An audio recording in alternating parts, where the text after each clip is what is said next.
Para a vinda de Cristo no Natal, para a vinda de Cristo na sua segunda vinda. Nós temos dito nesses dias que o advento prepara a segunda vinda de Cristo. E para este dia, assim como para a celebração do Natal, nós precisamos estar preparados, vigilantes. Precisamos nos converter, mudar de vida, para que quando o Senhor vier, nós estejamos prontos para participarmos do seu reino, participarmos da sua glória, para vivermos neste novo céu e nesta nova terra que Ele irá inaugurar. Então, na primeira parte do advento, nós falamos muito sobre conversão, sobre preparação, sobre vigilância, sobre estar atento à segunda vinda de Cristo. Mas sempre também fazendo referência à segunda parte do advento que nós começamos agora, a vinda do Senhor no dia do seu Natal, no dia 25 de dezembro, nós iremos celebrar, nós iremos comemorar na nossa liturgia, de maneira solene, a vinda de Cristo na carne, aquele que é a segunda pessoa da Santíssima Trindade, a razão de ser de todas as coisas, o princípio e o fim, nasceu numa manjedoura, foi colocado numa manjedoura, nasceu num estábulo, foi colocado numa manjedoura, veio revestido da nossa pobreza, revestido da nossa pequenez, revestido da nossa miséria, revestido, de fato, assumiu perfeitamente a nossa natureza humana, só não viveu o pecado, mas todas as nossas debilidades humanas ele viveu. De fato, ele assumiu o drama da vida humana. Então, hoje nós iniciamos com toda a igreja a preparação para o Natal do Senhor. Começamos a novena do Natal com as antífonas do Ó. E a antífona de hoje chama o nosso Deus de sabedoria infinita, de sabedoria. Ó sabedoria do Altíssimo, melhor dizendo. E Deus, na sua infinita sabedoria, na sua excelsa sabedoria, Ele designou que o nosso Salvador, o nosso Redentor, viesse assim de uma maneira muito imprevista, de uma maneira inesperada. Primeiro, que não se imaginava que o Messias seria o próprio Deus. E aqui já existe um abismo entre a expectativa e o que de fato aconteceu. Porque Deus não só realiza a expectativa, mas Ele supera a expectativa. Nós esperamos algo de Deus, mas Ele dá muito mais. É sempre assim. Nós esperamos, nós pedimos, nós clamamos, suplicamos, e Deus dá aquilo e muito mais, em abundância. Então, Deus realiza a expectativa, mas também supera a expectativa. Ele realizou a expectativa de quem esperava o Messias, de quem aguardava a vinda do Cristo, do ungido, mas superou, porque esse é o próprio Deus encarnado. E ele vem através de uma história assim, não muito bonita, pelo menos dentro dos nossos padrões. Nós ouvimos aqui a genealogia de Jesus, né? Durante muitos anos eu escutei essa genealogia pensando, para que escutar isso? Né? Que coisa mais desnecessária. É tanto nome aqui, né? Claro, né? É claro que eu que estava errado, não é desnecessário. Você está na Bíblia, não é desnecessário. Se a igreja coloca na liturgia, tem um porquê, eu que não sabia de nada. Mas, assim, de maneira distraída, eu pensava que aqui não tinha nada a acrescentar, mas tem muito a acrescentar. E se nós ficássemos aqui falando da genealogia de Jesus, de cada nome, o que ele significa, o que o autor sagrado quis trazer quando recuperou esse nome quando recuperou a história, a genealogia de Jesus, nós ficaríamos aqui a noite inteira. Mas o que importa, pelo menos dentro da proposta da reflexão que eu tenho, é que nós saibamos que, de maneira inesperada, Deus veio nos salvar. Inesperada, Ele veio nos salvar. E Ele veio de uma maneira mais inesperada ainda, passando por uma história não tão bonita, por uma história cheia de altos e baixos, por uma história inclusive carregada de pecados, contradições. Deus, Ele sabe tirar o bem do mal. Ele sabe tirar o bem do mal. E quando nós usamos essa expressão, não é uma figura de linguagem, ela é real. Quando nós pensamos assim, aconteceu uma desgraça na nossa vida e essa desgraça é incontornável. Deus vai lá e mostra, né, que Ele queria dar uma graça muito maior do que aquela que a gente havia perdido. E só veio através daquela desgraça. Claro, Deus não produz desgraça, Deus não produz maldade, mas Ele permite e Ele se utiliza dessas circunstâncias para superabundar o seu amor, a sua graça, a sua misericórdia, os seus dons a cada um de nós. E isso acontece o tempo todo na nossa vida. Isso aconteceu na vida, na genealogia de Jesus, na história da família de Jesus, aconteceu isso. Então, a genealogia de Mateus começa com Abraão e termina com José. E aqui a primeira coisa que a gente tem que entender é que o autor sagrado quis aqui falar da fé. Começa na fé e termina na fé. Abraão é o pai na fé. E José é aquele que gerou Jesus na fé. Ele gerou Jesus na fé. Ele é também um homem de fé, ele é um modelo de fé. E ele tinha tanta fé que ele pôde escutar a voz de Deus que lhe falou através de um sonho. E eu já disse para vocês em outra ocasião, algo tão corriqueiro que acontece com todos nós, todas as noites, várias vezes na noite, e nem sempre nós somos capazes de decifrar a voz de Deus nessas coisas corriqueiras, nessas coisas circunstanciais ou nessas coisas que acontecem todo dia também. Nós não somos assim tão finos para entender que a voz de Deus vem ao nosso encontro, que a vontade de Deus vem ao nosso encontro, que um comando de Deus vem ao nosso encontro, não com um anjo descido do céu, em nuvens, né, em fogo e coisas assim maravilhosas, em coisas assim mirabolantes. Não, às vezes é no dia a dia, nas coisas corriqueiras, Deus fala, como nos ensina Santa Teresa, nas panelas da nossa casa. E assim Deus falou com José através de um sonho, porque ele é o pai também na fé, ele é o nosso patriarca que gerou Jesus por conta da sua fé. Ele aceitou o plano de Deus, ele assumiu Jesus por causa da fé. Então a genealogia de Mateus começa com fé e termina com fé. Toda a história da salvação aqui se inicia por conta da fé. Então, primeira coisa, tenhamos fé. Tenhamos fé. E que a nossa fé não seja condicionada. Olha, eu só terei fé se acontecer do jeito que eu quero. Eu só terei fé se eu ver o milagre. Eu só terei fé se eu ver a graça. Eu só terei fé se Deus intervir do jeito que eu estou pedindo, do jeito que eu estou querendo, do jeito que eu estou planejando. Isso não é fé. Na verdade, isso não é fé, isso é idolatria. Quem é que faz isso?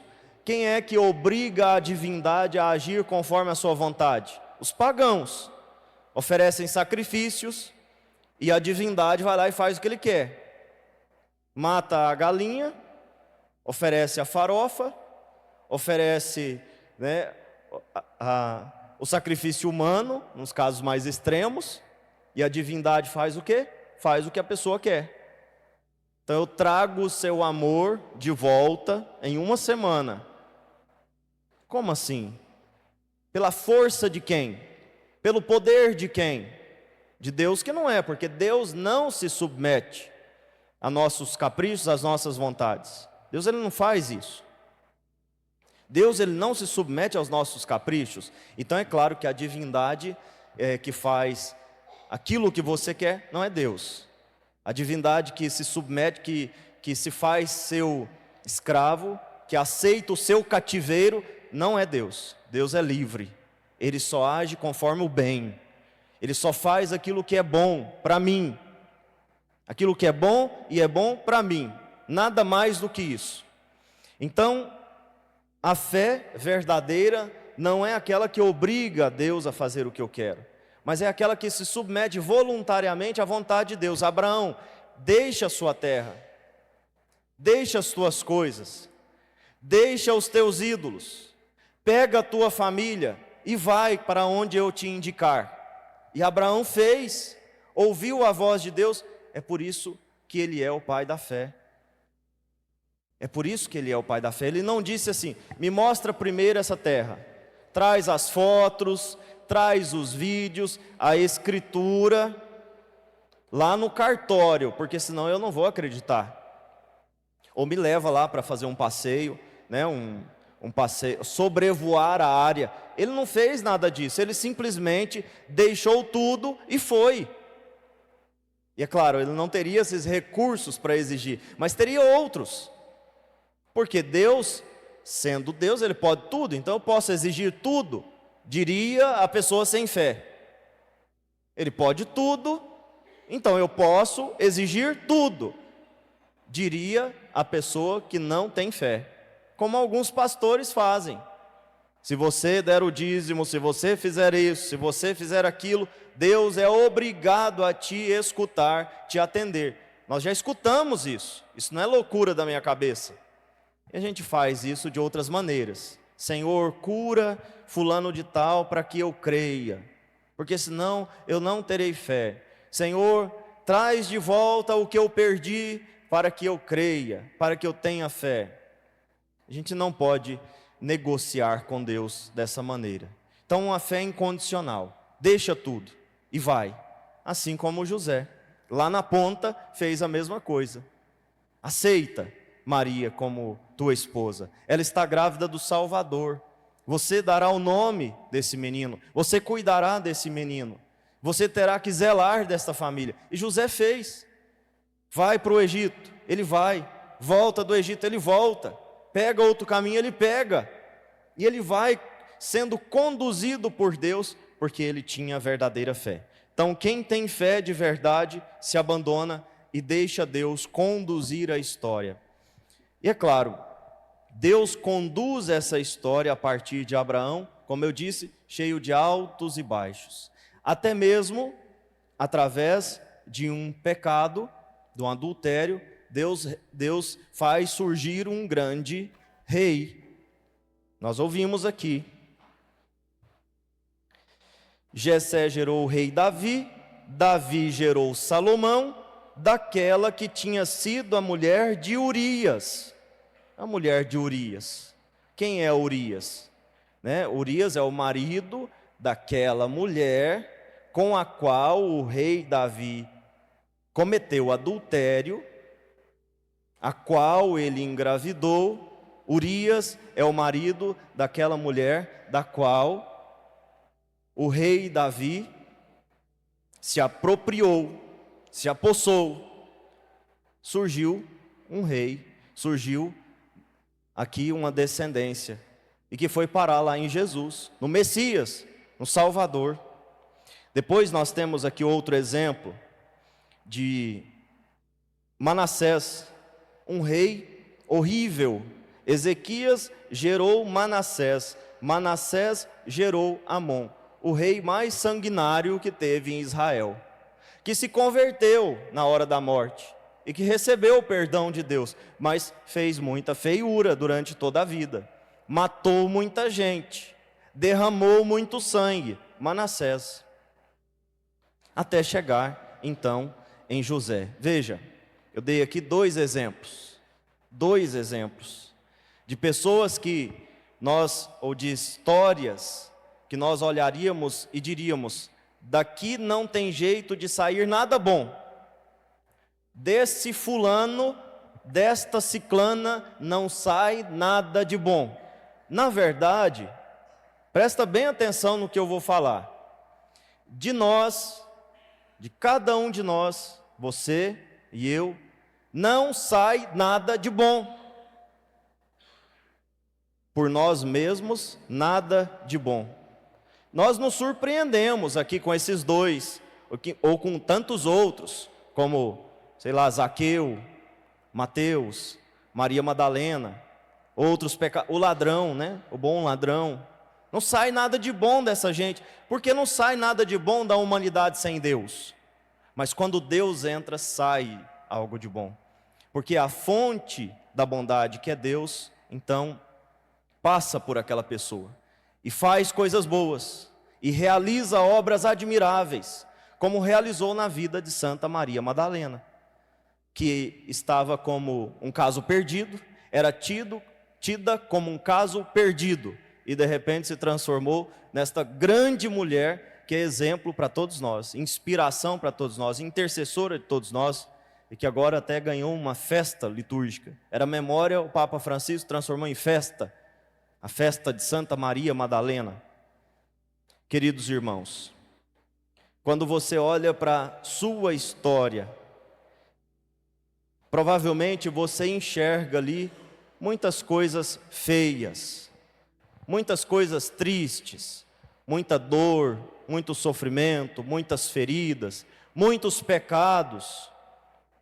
Mas a palavra de Deus hoje nos chama a fé. Tenhamos fé. Deus pode tudo, inclusive se utilizar de tudo isso que você viveu para fazer o bem, para fazer obras admiráveis. Por mais que na nossa história tenhamos coisas tristes, ruins, pecados, quedas, Deus que tira o bem até mesmo do mal, poderá tirar um bem da sua história, da sua vida, da sua família, da sua genealogia, se você tiver fé.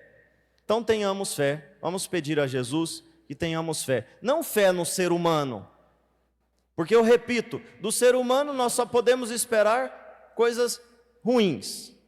Não fé no ser humano. Maldito o homem que confia em outro homem, diz a palavra de Deus. Mas a fé em Deus. A fé em Deus que é tão grande, tão extraordinário, que Ele pode pegar um homem e fazer da vida deste homem coisas extraordinárias. Da vida dessa mulher, coisas extraordinárias. Então, se Deus não desiste de nós, não desistamos de nós. Não desistamos de nós.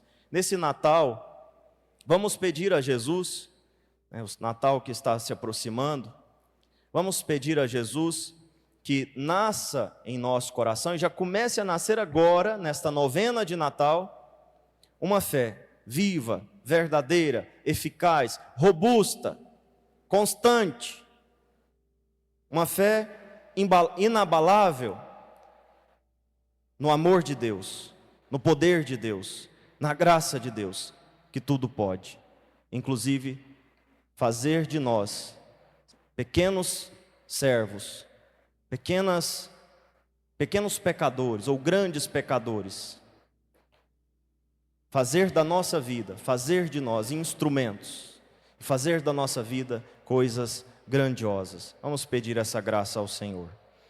Louvado seja o nosso Senhor Jesus Cristo. Para sempre seja